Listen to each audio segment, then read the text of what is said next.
Hello and welcome to Take the Black, your one and only fantasy and science fiction podcast, where we mostly talk about Westeros, except today, where we're going to talk about a bunch of stuff that is not Westeros. I am one of your hosts, Daniel Roman, the editor of winteriscoming.net, and I'm psyched, as always, to be here with my co-host, Marq Nettles of House of Nettles. How you doing, Marq? Hey y'all.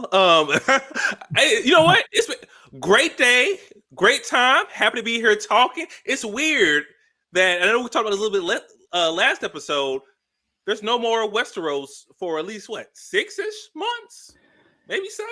Yeah, probably. I mean, I would guess until February, late January, a Night of the Seven Kingdoms comes back. But yeah, I mean, this shows how spoiled we are, though, because we were going 2 years before this, and now we're like, 6 months. I don't know about that, but it is weird.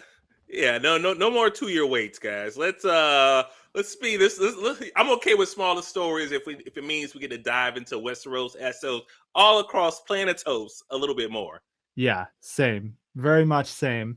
But we're gonna be waiting. We're in the drought period. The Droughtlander, as the Outlander fans call it. It's not a Droughtlander, a Droughtsteros. I don't know what we would call it for Westeros. We probably don't need a bastardized nickname. But yeah, we're waiting for A Night of the Seven Kingdoms, for House of the Dragon. If you are tuning in and you wish we were talking about A Night of the Seven or House of the Dragon, I can't even keep my show straight. Go watch last week's episode where we broke down season 3. But today we're looking ahead. We're looking to the future and all the ways we're going to occupy ourselves for the next few months. This is our fall/winter fantasy and sci-fi TV movies preview episode. So why don't we kick things off with what are we watching now? We talked about this a little bit last week, but we have a whole ass episode this week to talk about it as much as we want. So, Marq, what are you into right now, and should people be watching it with you? Everyone needs to be watching Lanterns. Now, I'm not gonna lie, I'm an episode behind, but I got a good excuse. We had our 3-year-old nephew running around, and that's a lot. That's a lot of energy. I can only imagine. Shout out to everyone with kids. I like to, me and my wife like to come in and every once in a while take care of one and leave. But nice.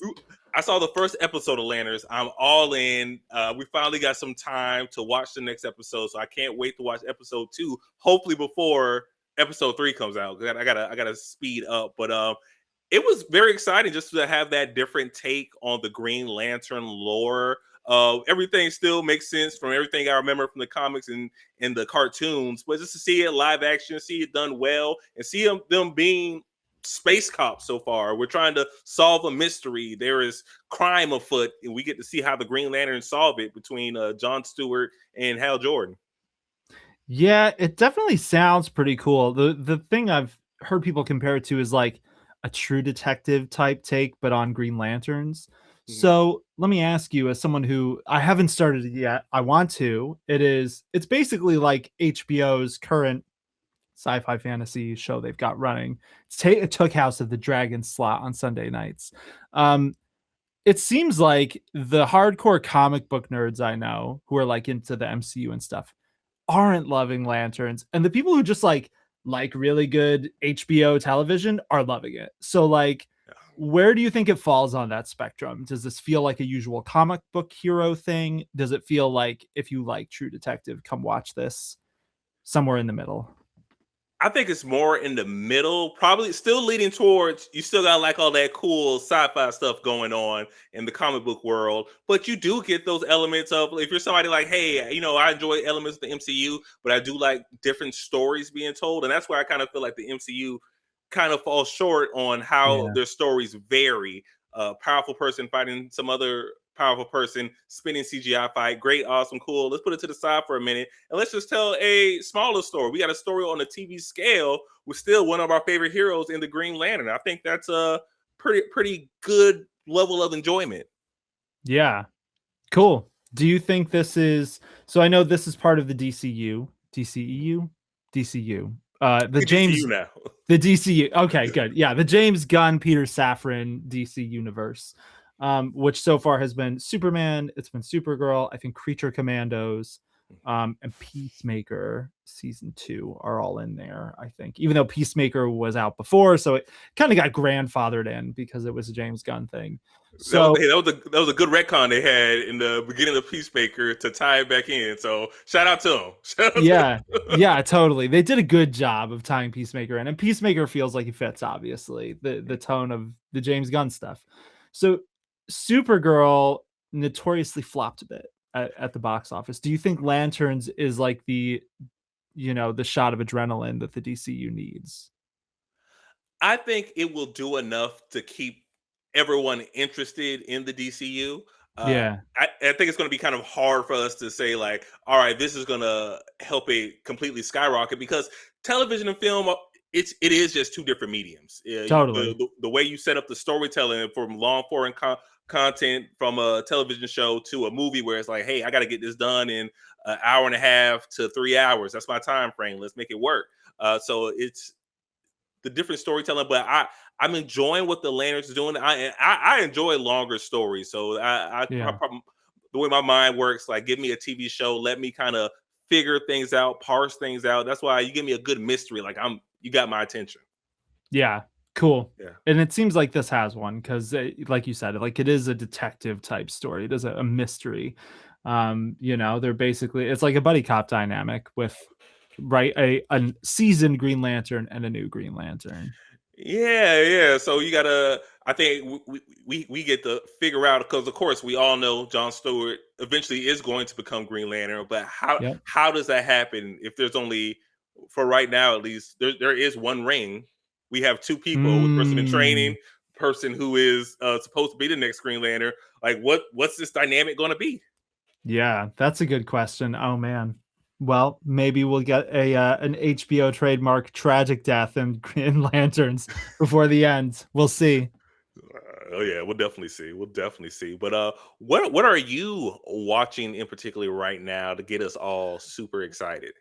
I think probably the best thing that I'm watching right now, the thing I'm most into is Silo, which is late in its third season. It's on, I think it's got 2 more episodes left as we record this.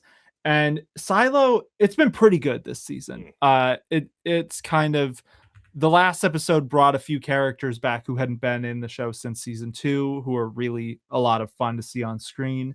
And yeah, I mean it's a story of people in this underground bunker finding out the truth of why they're in the bunker is not quite what they thought. And this season really peels back the layers of here's why there are bunkers in the first place, that tens of thousands of people live in. So it's kind of split between the past where we're finding out the history of these silos, and then the present where you have Rebecca Ferguson as the mayor of the silo, who is she's lost her memories at the start of the season, which is kind of an interesting like adaptation thing they're doing because her character is not in the second book at all. So they had to find a way to, I don't want to say tread water, but do something with, you're not going to bench Rebecca Ferguson for a whole season. Like you just can't do that. She's like a producer on the show. Like she's the face of this thing. I So yeah, they found a way to keep her and all those other characters involved, and it's been pretty good. Some pretty good like cross cutting between them. But yeah, things are heating up here as we head toward the end. The secrets are coming out, and we're basically going to find out if everybody in the silo dies. That's kind of the stakes right now. So yeah, if you like post apocalyptic sci-fi, that's very much the feeling of Silo. And like it, I hesitate to compare it to Lost because Lost is just one of those shows that's so loaded with opinions that if you compare something to it, half the people will be like, that sounds great. And half the people will be like, hell no. But it's got some similar mystery box storytelling going on where there's always another thing we need to find out. So yeah, Silo's the big thing. That's on Apple TV. I've been yeah, enjoying that a lot. and I haven't partaken in it yet, but I've heard a lot of mixed reviews for the first two seasons. So do you think Yeah. this is a for sure improvement from what you're seeing right now? Honestly, it's kind of hard. It's been kind of consistent. I feel like people who didn't like the first few seasons aren't going to like this one. People who Okay. like the first 2 seasons are going to like this one. The first season is probably I hesitate to say it's the strongest, but they it had the clearest roadmap, I think, because it's based on this trilogy. The second book of the trilogy is almost entirely flashback without any of the characters from the other two books. So like they had some unique adaptation things they kind of had to work around to keep things vaguely moving in the same direction in a time that worked for their series. Um, so yeah, I would say if you aren't sold on Silo by the time season 3 dropped, season 3 is probably not going to sell you on Silo. But if you enjoyed it before now, you're probably going to keep enjoying it. I like the way you said that. And that goes for really any television show or movie. If you've watched the first 2 seasons and you're like, I despise this with every being a fiber of my soul, don't watch the third one. It's not gonna magically change or become something completely different. But Yeah. some people like to hate watch. There's nothing wrong with it. The streamers and the movie studios, all the TV people, a view's a view. You can hate watch it all you want. They're happy you're watching it. They love a good hate watch. Yeah, it's great for their engagement, great for their numbers. You know what thing without ever seeing Silo, I love the memes I see across TikTok and everywhere of people talking about Common. Does he really be talk Yeah. singing his lines, or is that talk rapping, almost speaking like poetry for some of his lines in the show? Look, so Common is one of those actors. You cast Common in your thing because you want Common in your thing, not because he's going to transform into a different character.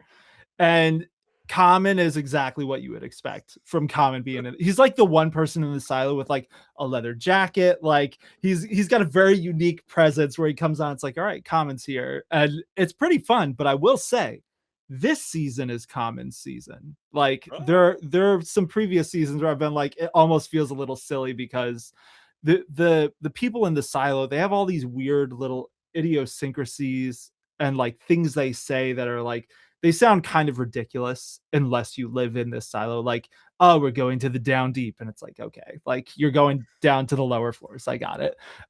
But Common stands out a little bit among the cast because he's just, like I said, he's himself. But this season, they really pulled back stuff for Common where it's like, oh, he's got a pretty good arc here. He was one of the villains of the show.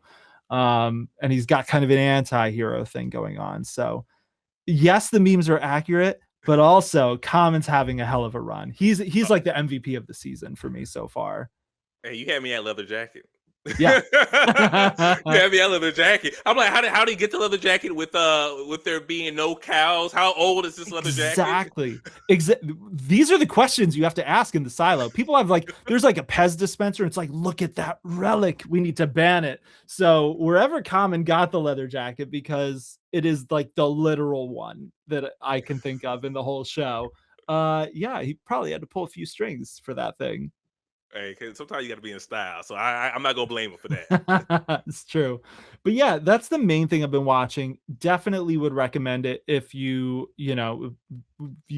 listener, whoever, if you're into stuff like Apple TV's been doing, like Severance or Murderbot or any of those shows, or you just want some post-apocalyptic sci-fi.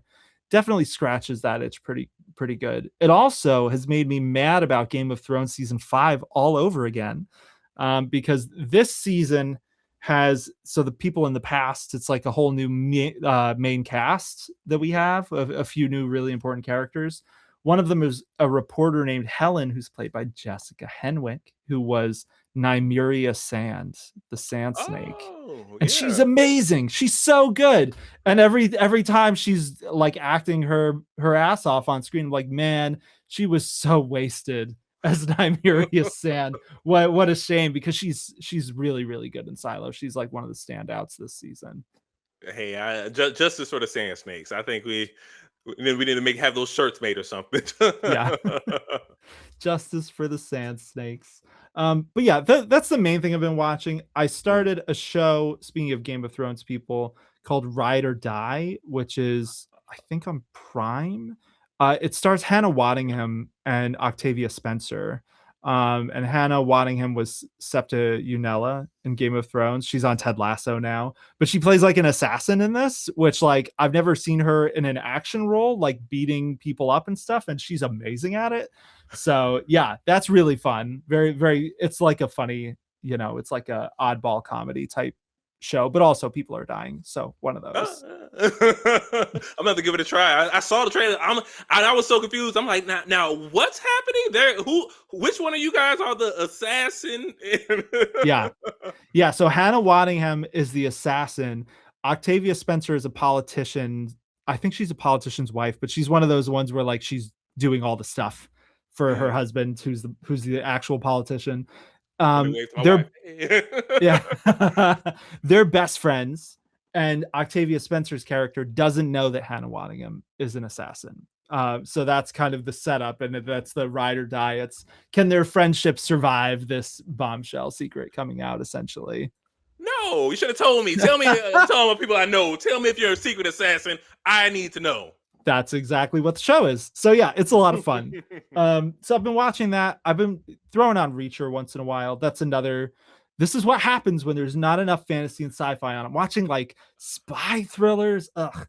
But Reacher season 4 is not bad. You know, it's just like Silo. If you didn't like the previous season, you won't like the new one.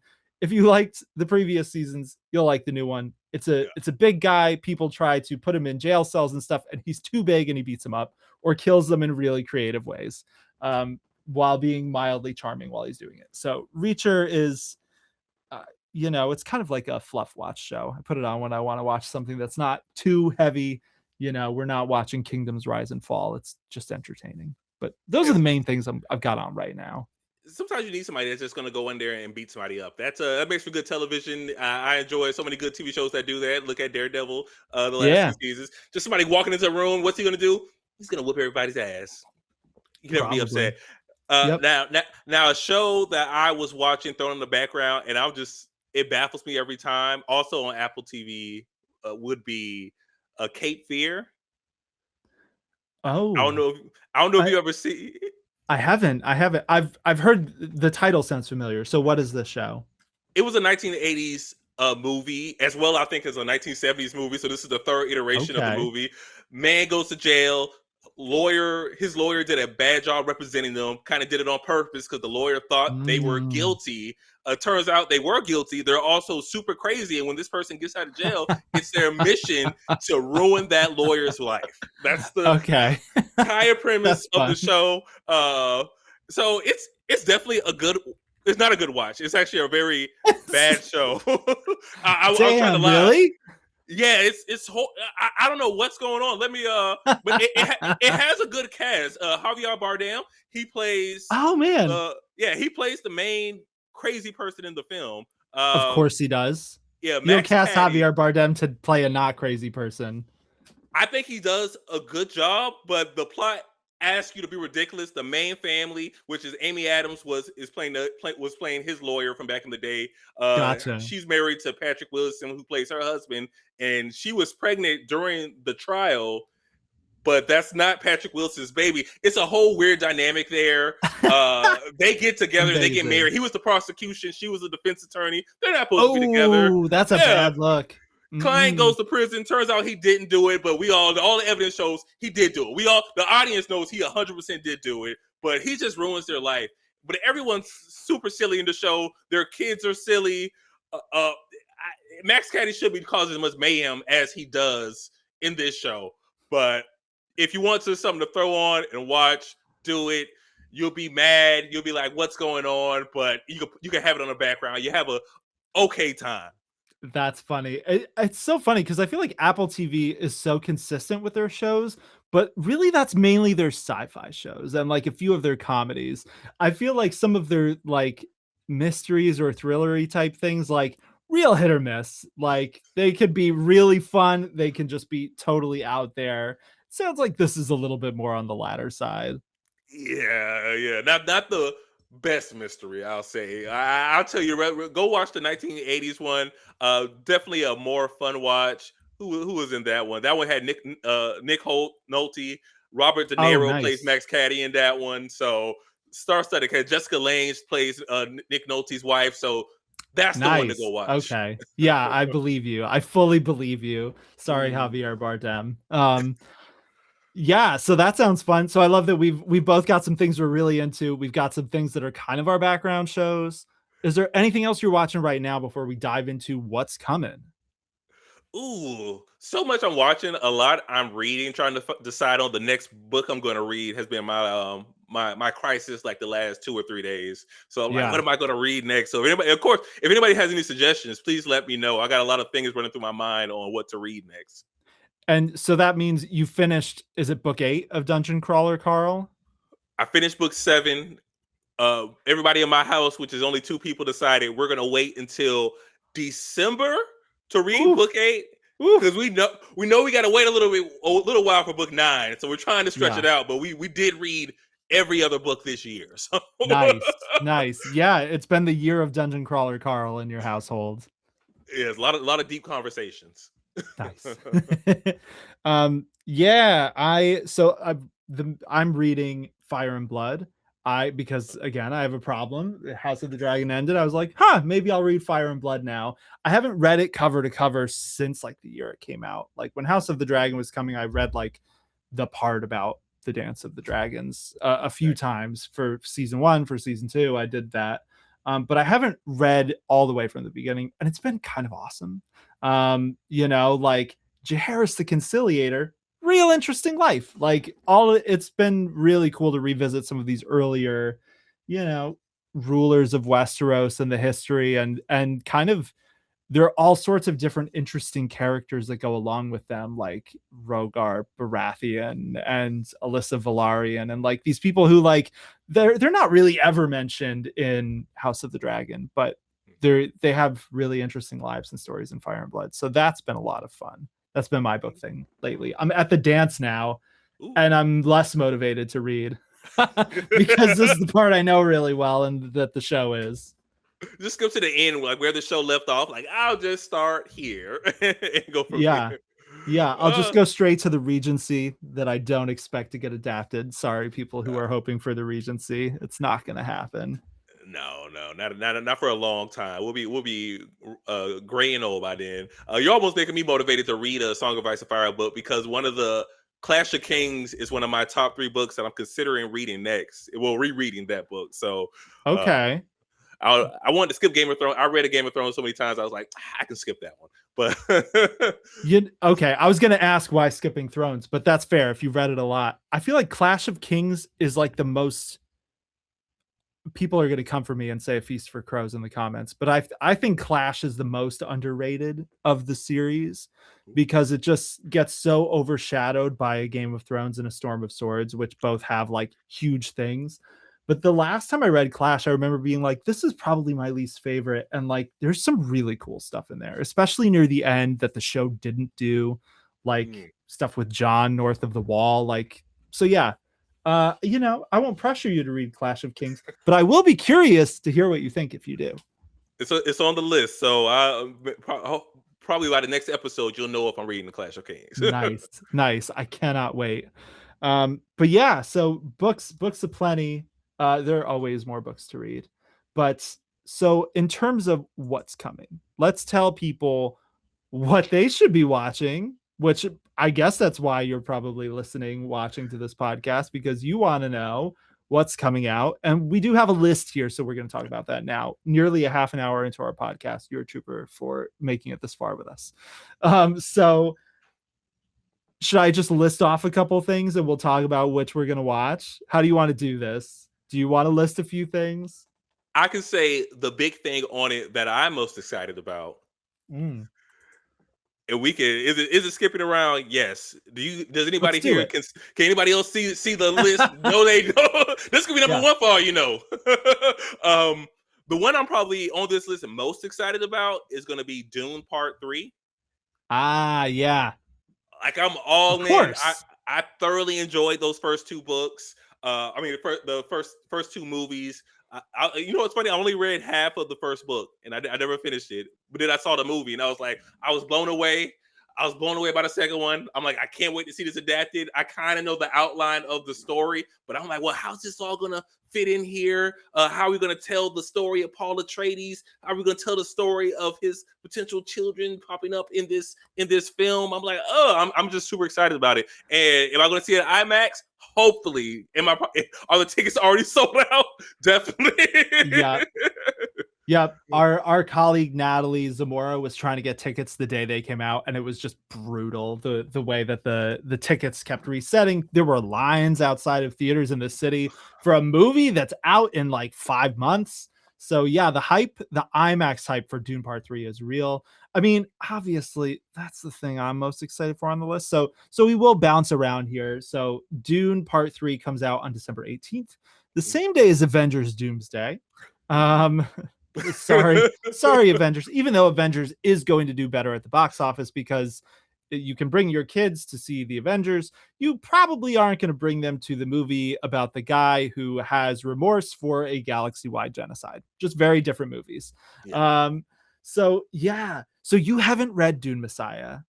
I have not read Doom Messiah. I don't know You what's going on. I just know like I'm on the internet. I've been on the interweb. I've seen what people say. So Yeah, I kind of know what Paul's gonna do, but I don't know it like an in-depth analysis of what's gonna happen. So I'm staying away from the YouTube videos. I'm staying away from too many deep dives on Reddit. I'm ready to see it on the big screen. you totally should. I think that's a really good call. So Dune Messiah, I will not say too much. I don't want to spoil anything for you, but it's about half the size of Dune. It's basically, it feels like an epilogue to Dune, this book, more than its own separate book. I have a feeling the movie is going to be a total banger, which is funny because Dune Messiah is just not as exciting of a book as Dune. Like there's just not as much action, basically. I have a feeling that's not going to be the case in this movie because the trailers all look nuts. Yeah. So yeah, that's the thing I'm most excited for. Now I have to ask, obligatory question here: are you excited for Avengers? I can't wait to eventually see it. if I see it on December 18th, great. Is it likely? No. Yeah. But I will see it before February of 2027. It'll definitely be seen. I'm just not super excited about anything from the MCU. Like I don't know what they're doing.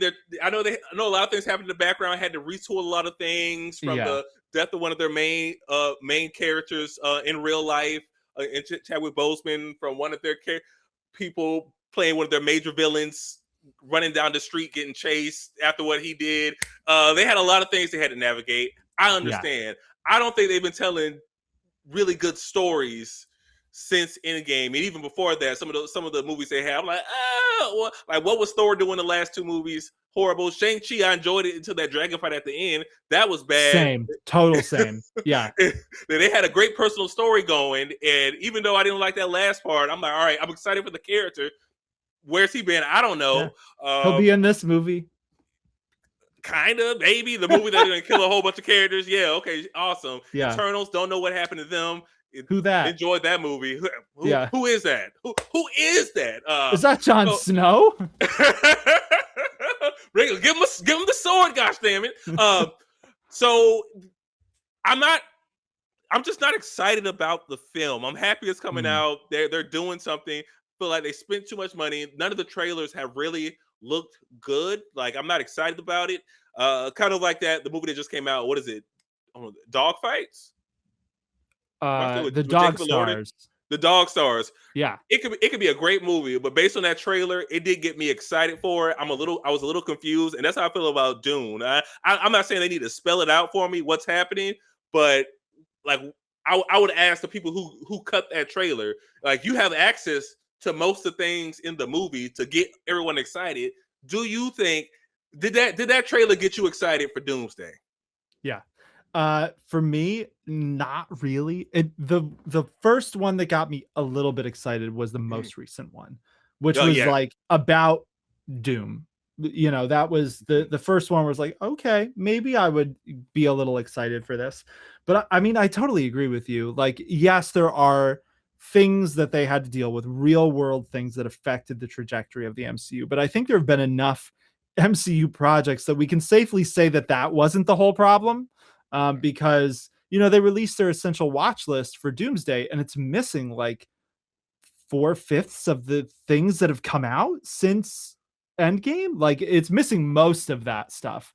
You know, WandaVision's not on there. Falcon and the Winter Soldier's not on there. Like it's a lot of stuff is missing from this, and it's like, see, Secret Invasion, which we don't need to talk about Secret Invasion, but also it's not on there. Miss Marvel, like the Marvels. So when this is supposed to be the culmination of all these movies that came out and shows, and you're saying most of them are not even essential watching, like it's just such a departure from the first three phases of the MCU that had, you really wanted to watch everything to know going into Infinity War and Endgame all the stuff, because it was all crossing over and that was exciting.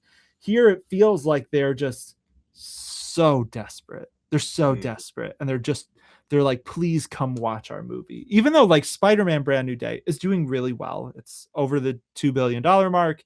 I don't know if it has dethroned Titanic or it's about to, as the fifth highest grossing movie ever. So like Marvel's clearly still got some juice, or maybe it's just Spider-Man's got the juice, because Spider-Man is, it's like Batman with DC. They're kind of a superhero apart compared to the rest of the catalog. But yeah, I think everything about the Doomsday campaign just feels desperate to me. The fact that they didn't get IMAX, so they're like, see it in Infinity Vision, and like that's just the thing they made up to be like, this is a BTX theater, it's Infinity Vision, and it's like, we're not. It's like that, Succession meme, like, you're not serious people. That's what it feels like seeing some of these things. Yeah, I'm not paying extra for the Infinity Vision. I'll tell you that right now. Like, give me the standard screening. That's okay. Yeah, same. So stuff like that, like them bringing back. It's crazy to me. It kind of reminds me of Damon at Harrenhal, to bring things around to a House of the Dragon reference, because why not? Where they have the X-Men in this movie, and like, I grew up with the X-Men movies. I love them so much, and like, I could care less, because the time to do the X-Men was like probably like 3 years ago. Like, they had the rights since Endgame to do the X-Men. WandaVision teased that they were going to, because they had the dude who played Quicksilver come back for that, which turned out to be like a gimmick, joke by the end of it. But at this point, we've seen Patrick Stewart die on screen as Professor X like 5 times, and it's like, we're bringing him back one more time, and I'm like, okay, unless it's a really clear vision like Deadpool and Wolverine, I don't know how confident I am. So yeah, I guess we're both pretty lukewarm on Avengers. Happy they're putting out all content. I'm happy they're putting out something. Always great. Don't like that they're re-releasing Endgame and changing some of the scenes in it to make everything fit into this film. That seems weird. Just it can stand on its own. You can add a scene at the beginning of the film if you need to, but don't do that. But I like superhero stuff, so when I see it, I'll be happy to watch superhero stuff. Totally. Just not. I probably won't be jumping for joy.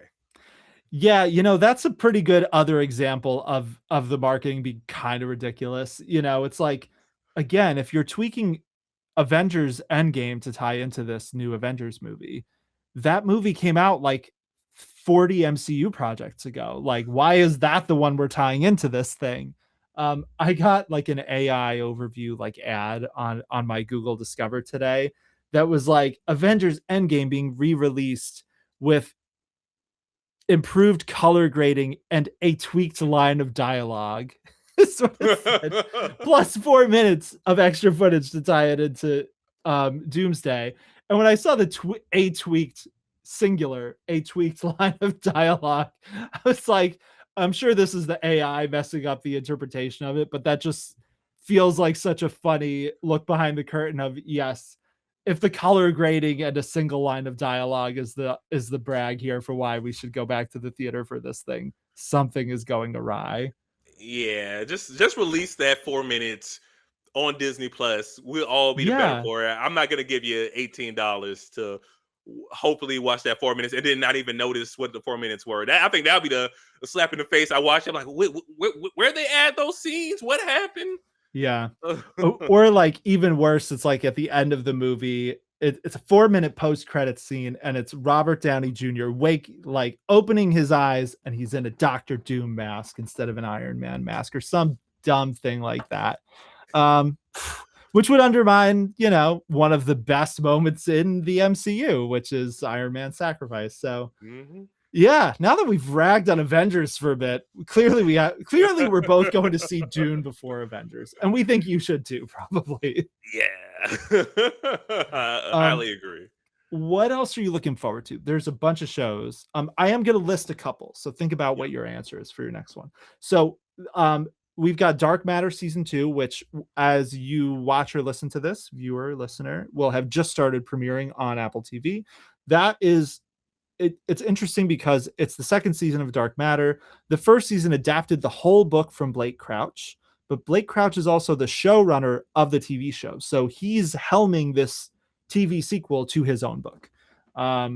Stranger Things Tales from 85 coming season 2 coming out in mid-September.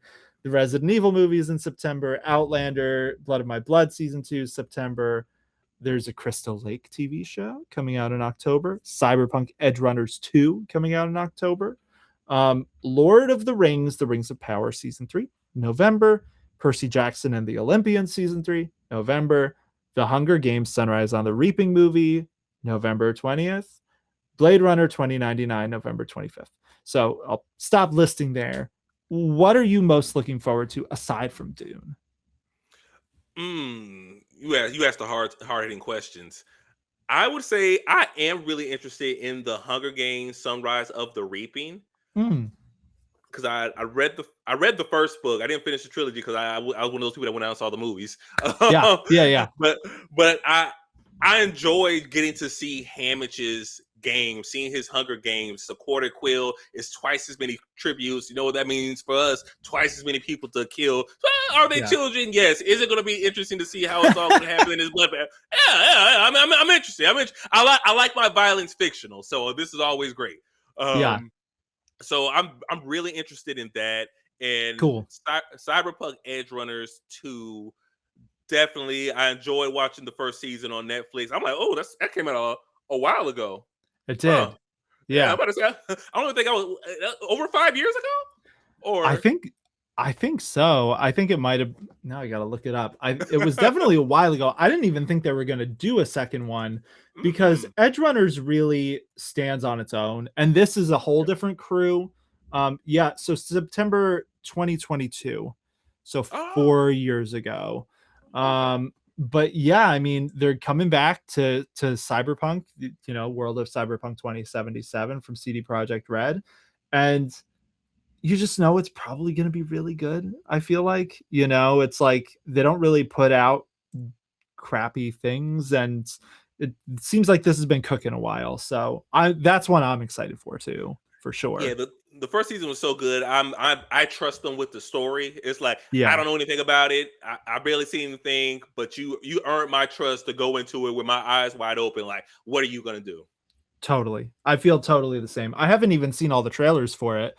That's, it's kind of funny. We were talking about Avengers and like how even the trailers aren't getting us that excited. Cyberpunk Edgerunners is like the exact opposite, where like, even though it's a much smaller animated thing, I haven't even watched all the trailers and I'm hyped for that because the first one was just so good. And like, they've got the vote of confidence. And I feel like Marvel doesn't really have the vote of confidence at the moment.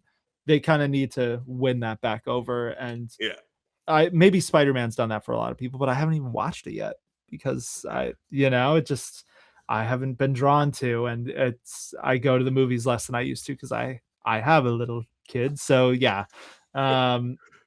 Okay. So Cyberpunk, you're excited for. Hunger Games Sunrise on the Reaping, you're excited for, which also coming to IMAX. Any other big ones for you on this list? Ooh, for me, give me a good anything horror at Halloween time. We got Crystal Lake, the TV show. We get to see the origins of Jason Voorhees from Friday the 13th. Really, the story is going to have a lot to do with his mother, Pamela Voorhees, who was the main antagonist in the first Friday the 13th. Yeah, I feel like every little nerd knows that. But yeah, so his mom. We can spoil the original Friday the 13th. It's been out a minute. From what, late 70s? It's been out. It's been out. So we get to see the origins of what happens right after the death of Jason Voorhees. What does Pamela Voorhees get to do? It's going to be played by Linda Cardellini. Did I say her name right? Yes, I think so because I don't know who that person is. So that's my girl from give you the benefit of the Scooby doubt. Doo. They make me re-look it. I'm pretty sure that she played Velma in Scooby Doo. If I'm wrong, I'm gonna be mad at myself. I'm trying to now. I can't find her filmography right when I need Oh, to. really? Okay. I I know who got you're talking about. Sorry, people. We don't have a picture of this actress to pull up, but yes, Scooby Doo. yeah, live action Scooby Doo from the early 2000s. She played Velma, people, and Yep, she gets to Freaks be and now. She gets to Geeks. play crazy mom of Jason Voorhees. So it's all full circle. Yeah, she's great. She's great. Honestly, that's enough that I'm like, okay, that show will probably be a banger because they're going to give her some crazy material and she's a really good actress. Um, Yeah, it's gonna be on Peacock. When is it? October 15th. Nice. Right before Cyberpunk Edgerunners, Netflix October 20th. So, one that I could care less about that I just think is funny that it's even coming out is Stranger Things Tales from 85. So, that's the animated Stranger Things spinoff that takes place between seasons 2 and 3. Doesn't really make sense with the canon of the main show at all, but it's there. It's a thing because Netflix wanted another Stranger Things thing. The first season came out in like April or March of this year, a couple of months after the main show. And now they're just dropping season 2 already. And like on the one hand, it's like you guys clearly had both seasons done already, that you can even do this because if they greenlit season 2 after season 1 was done, there's no way they could have actually recorded and animated all of it in time No. for this. I just think it's kind of crazy that Stranger Things has been Netflix's flagship, and here they have their first spinoff for it, and they're just kind of like dumping it with like the littlest fanfare possible. Like, I don't know. It's crazy because of, it feels like how the mighty have fallen a little bit because Stranger Things was like cultural phenomenon, and now we've got 2 seasons of a spinoff that are being dropped that no one cares about. Is kind of how it feels. Yeah, and I guess I'm a little confused. So, is this a true season 2, or is this just a core 2, the second part to one whole season? They're calling it a season 2 because I guess that's what we here out here in the West. Traditionally, that's what we do. Like, hey, it's just here's a second season. That's a good question. I mean, it's if it is a part 2, they aren't marketing it as a part 2 the way they did for Stranger Things season 4 and 5, where they split it into volumes and stuff. They are marketing it as season 2. I have not finished the first season. I watched most of it. It was okay. It's one of those shows where it was a background show for me, and it was, Netflix loves its second screen viewing, and it didn't even do it for me there. So, um, yeah, someone will watch it. I don't know that it will be me though.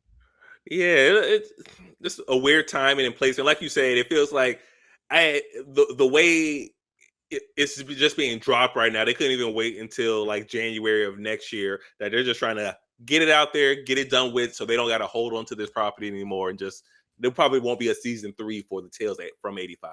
Yeah, part of me thinks. So I'm going to put on my tinfoil hat here for a second.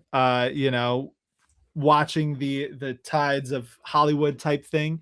Part of me thinks this is Netflix having bad blood with the Duffer Brothers, who were the showrunners, creators of Stranger Things. Season 5 was obviously a little bit divisive, but then they had another show that they executive produced under their studio, I'm pretty sure, called The Burrows. They did not write The Burrows, but their names were attached. It was like the main marketing was they produced this thing. It was basically Stranger Things in an old folks' home. It's kind of what The Burrows was. And even though the first season was like, it was pretty decent, had a really, really good cast, um, Netflix canceled it. And the word on the street from outlets like the Hollywood Reporter was that they did this because they were mad the Duffer Brothers took an exclusive deal at Paramount and left Netflix. So I don't know if that's what's going on with Tales from 85 here, because it is very unusual for a studio to drop 2 seasons in a year like this of what should be one of their biggest properties. So yeah, that's my conspiracy theory for why that's happening. I don't think I needed a foil hat to see how that all makes sense. I feel like that is it the main thing, we don't know, but does it seem like that's one of the things that maybe helped this just get dropped a little sooner? Yeah, yeah. Yeah. Yeah, that's I think it's pretty fair.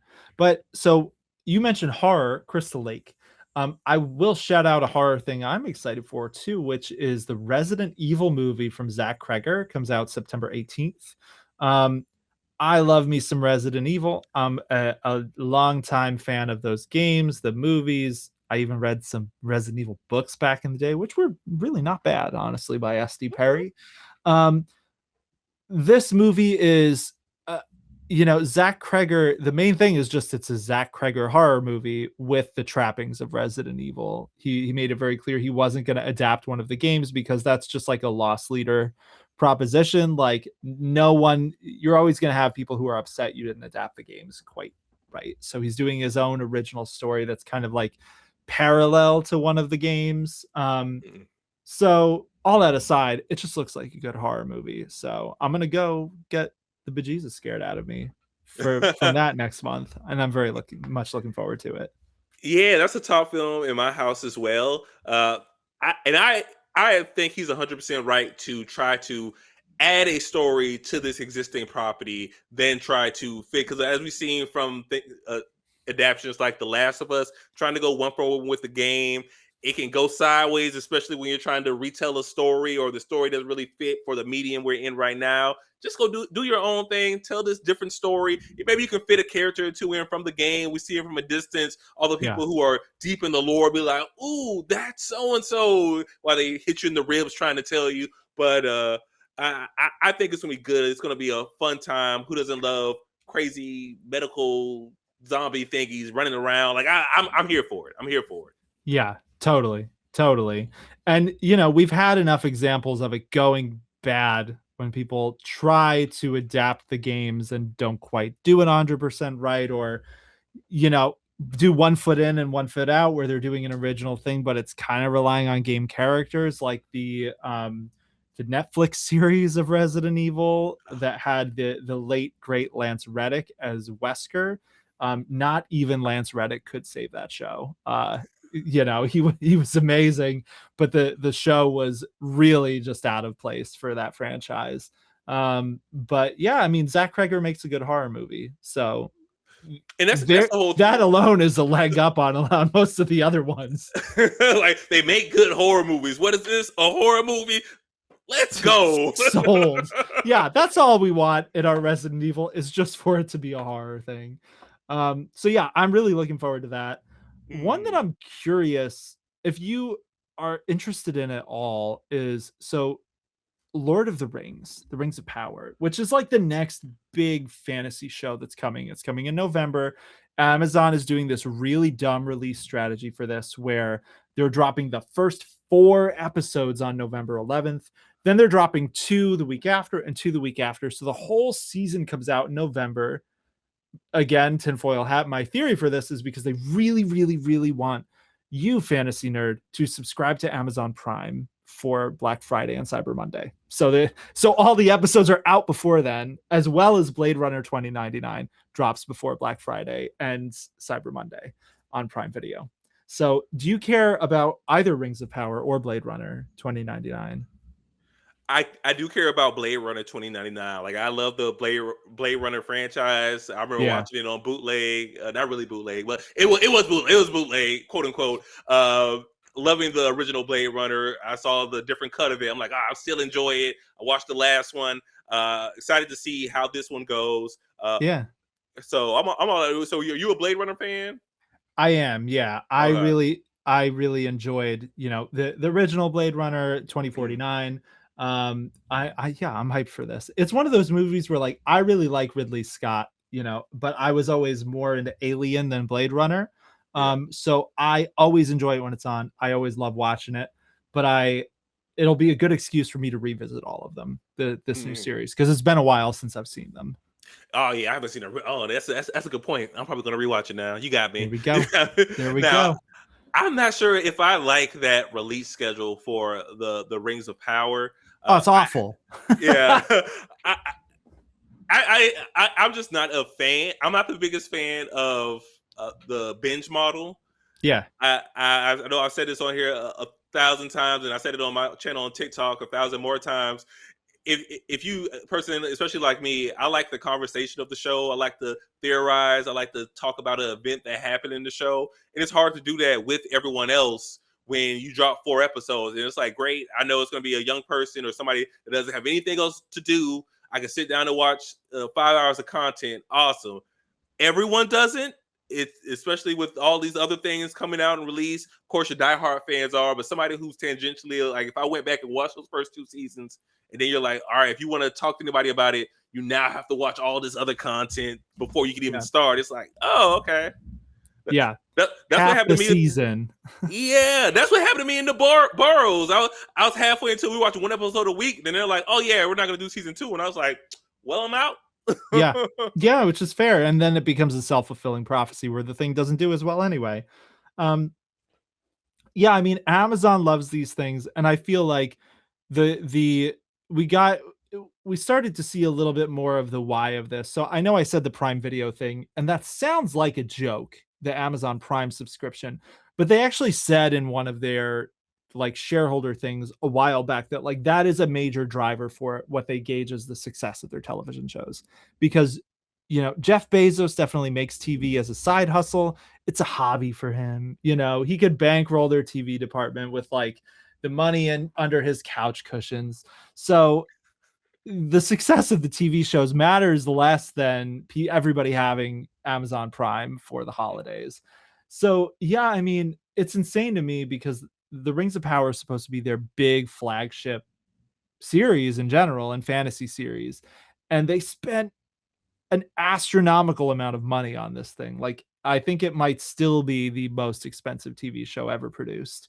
And so then to, not really, I hesitate to say milk it for all it's worth, because it's not like, stretch it out unnecessarily, but like make the most of what you got here. Like, we just did this for House of the Dragon where we talked about it for 8 straight weeks.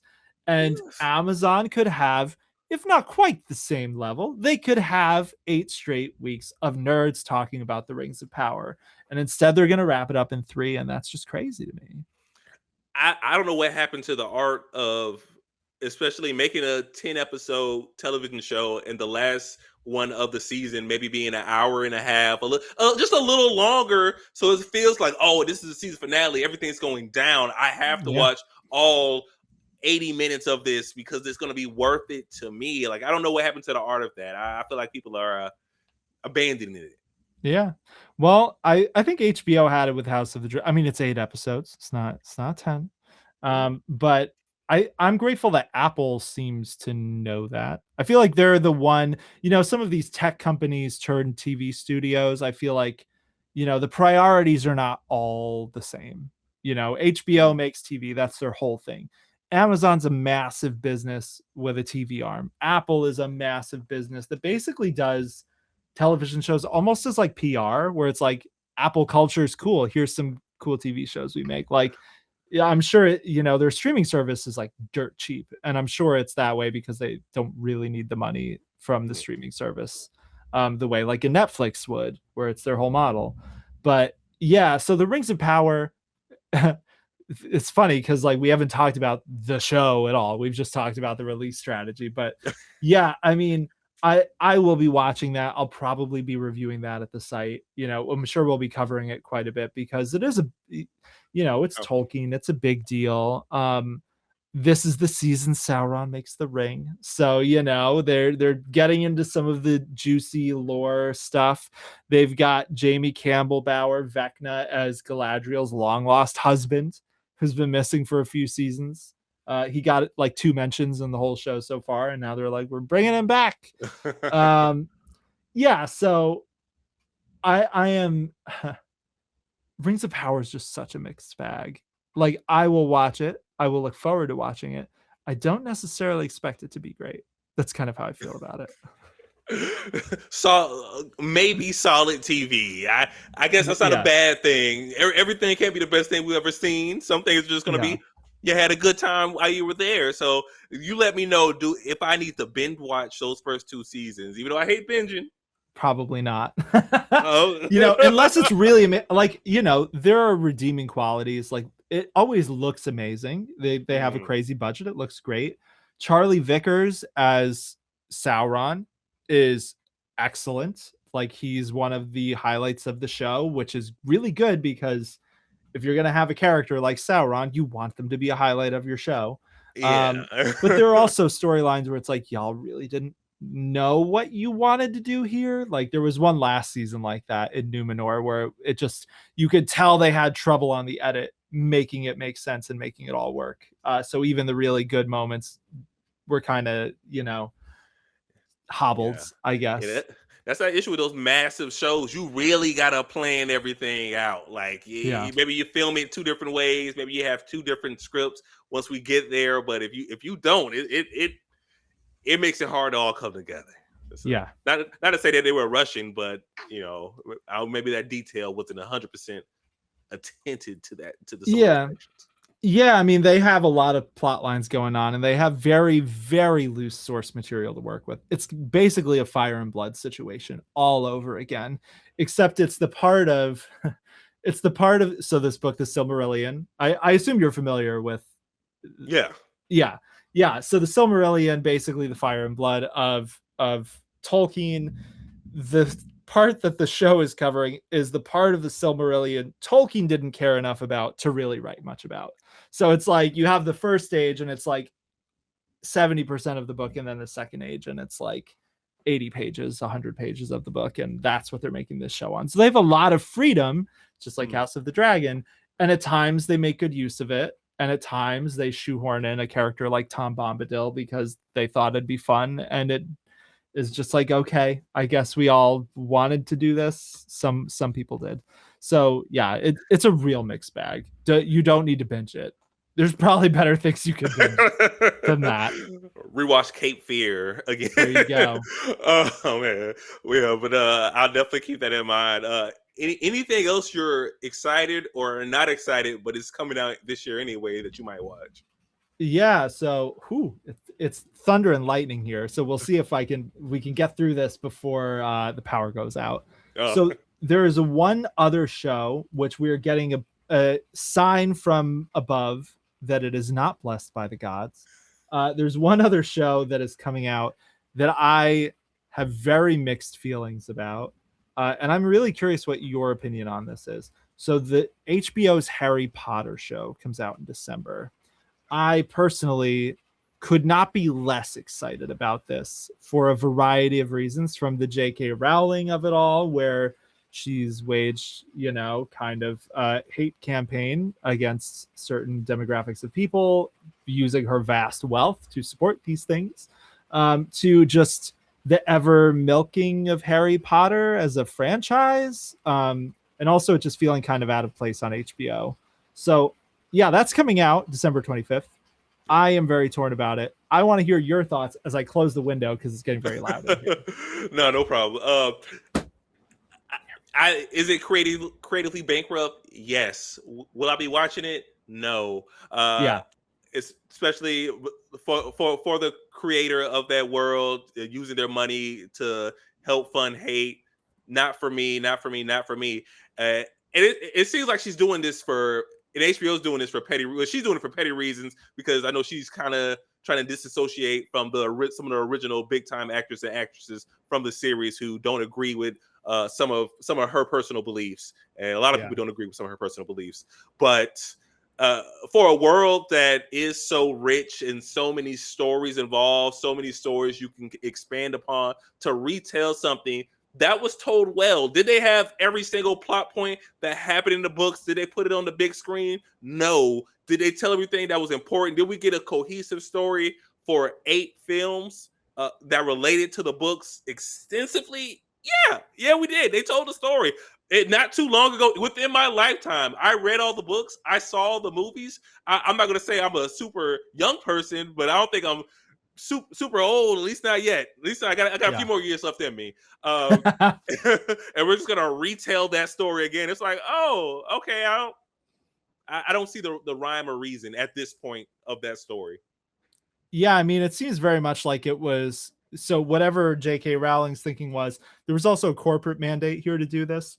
So David Zaslav, who took over Warner Brothers Discovery when they merged, there was a I think it was again another like shareholder meeting type thing, like way back when, in like the year after he took over, where he was basically like, we need to make more use of our big IPs, like Harry Potter. We're not doing anything with, even though like the Fantastic Beast movies were coming out then, and they were just not doing well. So I guess he didn't even realize they were a thing. So it was shortly after that that this got announced. They're rebooting Harry Potter. I feel like, so I used to work in a bookstore, and it always bugged me that rather than release anything new, like there's a million and one ways that J.K. Rowling and all the companies she works with milk the really passionate fandom for Harry Potter for like every penny they're worth, with like, insubstantial things. Or like, for example, when the play came out, The Cursed Child, they released a book for it. People were all confused. They bought the book thinking it was the eighth Harry Potter novel because it was marketed as the eighth Harry Potter story, only to get home and find out it was a script book and get really upset. Like, it was a whole thing. So yeah, I mean, I obviously I agree with you. Like, even so, J.K. Rowling, problematic. I have just no desire to watch this thing, like at all. But also just the fact that they're rebooting it this soon is like, those movies, like you said, like they're better adaptations than 99% of adaptations that get made. Like, they captured the charm of the books. Like, they had a certain whimsical magic nature to them that is really appealing to kids, that like, watching the trailer for the new one, it's like, I don't know who you think your audience is, but this is like dour, sad Harry Potter getting an abusive haircut. Like, you watch that side by side with the trailer for the movies, then it's like, we're going to learn magic, and it's all whimsical with nice, nice music and stuff. So yeah, lots of thoughts about this. Very few are, basically none are positive. Why am I saying No. very few? I know people try to have uh try to look back in history. I know a lot of people are like, "Oh yeah, the books aren't even that good. The books aren't even that good." Like, the Harry Potter books are good, especially when you're a young child. I started reading them when I was 8 years old. Reread them so many times up until when I was probably like 17ish. For that age range, those are a great gateway into reading. They help you see complete stories. You have empathy for certain Yeah. characters. Like, I think she did a good job writing a young adult series. So Yeah. I'll never take that away for her, but just, it's okay to do something different in your series. And I know, like you said, mandate from up, like we're gonna redo it. That's what the fans want. And I don't know if I heard a clamoring of people super excited that they were getting this redo. I don't understand they started to say make it for a different generation, but the movie still hold up. Like, maybe it's not all the CGI in the world. Like, oh, it's not a. I heard that thunder. Oh, they didn't want me to talk Yeah. about Harry Potter. it's not. It's not all the CGI in the world that you get for some movies made today, but they aren't bad films. Yeah, I mean, I have, young nieces and nephews and stuff who watch the Harry Potter movies now today, and Yeah. they're like 6 or 7, like young enough that it's not like they're so far in the past that they're unrelatable to kids now, Mhm. they're a little older. But I don't know that an HBO series is going to be more relatable to the children, like, that's part of what makes this like, oh, this is totally a cash grab, attempted cash grab. We'll see if it actually works, because like, this is not what HBO does. Like, HBO is not known for its children's programming, and I feel like in HBO of yore, this would never happen. Like, you're gonna put this on the same channel as The Sopranos, like, Yeah. Nope. never. 9 o'clock on Sundays. That's when this is going to come on. Like you said, Yeah. Sopranos, Game of Thrones, so many other television shows. Like, that's not a time slot for kids-friendly television. It's for adults. It's okay to have stuff that's, hey, this is where the adult shows come on for people who have a certain level of maturity that can watch the show. That it's okay to have that. Yeah. And so I believe the first episode of Harry Potter drops on Christmas Day, the 25th, which is a Friday. So this is a curious thing about this. and I don't think that they've confirmed it yet. We don't know if it's going to take the Sunday time slot after that, or if it's going to be a Friday show because they are trying to get kids. Because there are two other shows that we got to mention real quick here at the end. One that I forgot, and before my house gets struck by lightning, I will honor you, Zeus. Percy Jackson and the Olympians, season 3, is coming out in November. I will watch that. That is fun. That's an instance where those movies came out, did not do very well. And now it's getting an adaptation and the author's involved. And I think that's great. The other one may be relevant to Harry Potter, and that's Dune Prophecy. So that's supposed to come out this year, Dune Prophecy season 2, but we don't have a release date yet. So they may push it back to 2027, or they may try to piggyback off of Dune Part 3. But I don't know if like they're going to try to do Harry Potter on Fridays and Dune on Sundays. I don't know. Could get weird fast. Yeah, really fast. It's going to be interesting how to do that release schedule. You would think you would want to put Dune Prophecy on the tail end of the theatrical run of Dune Part 3, so people are really excited, and they're like, wow, I just saw Dune. Like, oh, in a couple weeks we're going to get more Dune content on the TV, like in January or something. Like the end of January seems like a better choice for Dune Prophecy. Yeah, totally. I will not be sad if they push Dune Prophecy back a little bit, just to give it some breathing room with Dune Part 3. My fear is they're going to use it as extra marketing for Dune Part 3, and it's like, don't do that. Like, give them enough space to be their own things. You don't need to Avengers Doomsday it. Just trust in your Dune. The Dune fans will show up. A very Dune winter. That's right. But yeah, so that's what's coming up. Mark, do you have any final thoughts here before the storm really picks up and I lose power or anything? I think we named a lot of good television shows and movies coming out this year. Please let us know in the comments if you can think of any shows that we kind of missed or that you have a different opinion about that we did talk about. I can't wait to read your opinions. Yeah, totally. Definitely let us know. Let us know if there are any of these you want to hear us talk more about too, because we are entering into that between seasons period where House of the Dragon's done, A Knight of the Seven Kingdoms isn't out yet. We're going to be talking about a bunch of different stuff in the coming weeks.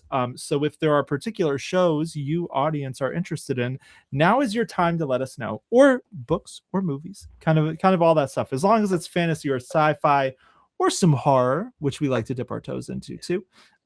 We will be down to discuss it. But for now, probably should wind down. As always, like, subscribe, find us on your podcast platform of choice. Thank you so much for listening. I am Daniel Roman, editor of winteriscoming.net, where we're writing about fantasy and sci-fi stuff pretty much every day. Mark, where can the people find you on the internet? I am Mark. You can find me on TikTok at House of Nettles, House_of_Nettles. You see the space, you're in the right place. And I'm also on YouTube and Instagram as well. Excellent. Check it out. And until next time, we'll see you, I guess not quite in Westeros. We'll see you in, I'm just staring at these other fantasy plays, Pan Am. We'll see you on Arrakis. Let's go with that. Yeah. The spice must flow. Till next time, all.